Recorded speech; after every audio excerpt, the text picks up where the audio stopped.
For part A, we want to find R, which is the interest rate. We know that our compounding period is 1. This is compounded yearly. We're going to do this for 6 years. So 6 times 1 gives me the first value of n. I is what we're solving, so the interest rate is what we're going to solve for. My present value, the amount of money I have now, is 140,000. That's a negative. Payment will be 0 in this question because we're not including any payments. The future value is the amount of money I will have in the future. After the 6 years, I will have 210,000. The payments per year, we're not doing payments, we'll keep it as 1 because we put our compounding periods as 1 since we're compounded yearly. So I hover to the interest and I click on alpha, which is the green button, and enter, which is solve for alpha, and it gives me 6.99. So R will be 6.99 rounded to 3 significant figures percent. Part B, we're going to write down the real interest rate. We know that R is 6.99 rounded to 3 significant figures, and it is given that there's inflation. Inflation decreases the value of money.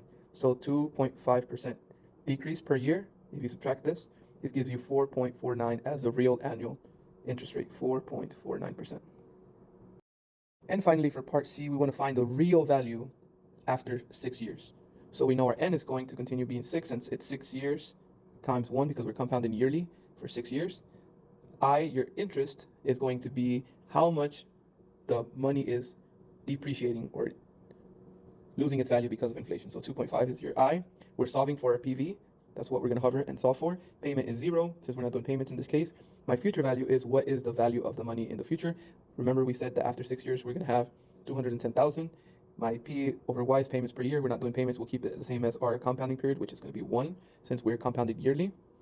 So hover on PV and then alpha and enter, and we get a value of 181,082.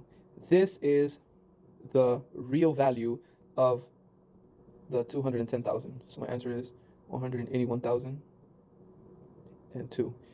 The question asks us to round it to the nearest whole currency unit. In this case, my nearest whole currency unit will be this 2, so that 3 keeps that 2 as a 2. So this will be my answer.